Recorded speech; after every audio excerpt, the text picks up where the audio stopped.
गे नीना हे देखिन तोर जे रिश्ता करे छो मम्मी कानै छो। देखिए गाइस लोग, मेरी सिस्टर एक ठो मतलब उसका रिश्ता उनके लिए देख रहे हैं। अभी शादी को जो है रिश्ता ठीक से पक्का भी नहीं हुआ है। मेरी मम्मी के रो रहे के बुरा हाल है कि अब मेरे जो बेटी है सब ब्याह होकर अपने अपने घर चले जाएंगे। हम रोटी 1 घंटा से बना रहे हैं और मेरी मम्मी जो है रो रही है। आप लोग बोलिए नहीं रोने के लिए। बेटी ऐसे थोड़े ना होता है कि सब दिन मम्मी के यहाँ थोड़े ना रहते हैं। हम लोग तो बगल में है ये है। ऐसा देखिए रीना मम्मी कानै छो, बहुत देर से कान रहो छो। तोरे लिया वीडियो बने लियो, देख ले। अनु तू देख ले, मम्मी कानै छो।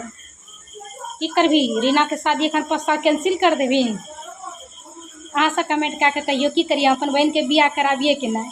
कान कान के मम्मी के हालत खराब है हमर। एगे तू किया कानै छी गे, तू किया कानै छी। नहीं कानी तू हमरा साथ छियो लग में कि तू एक कानै छी, केना कानी छो।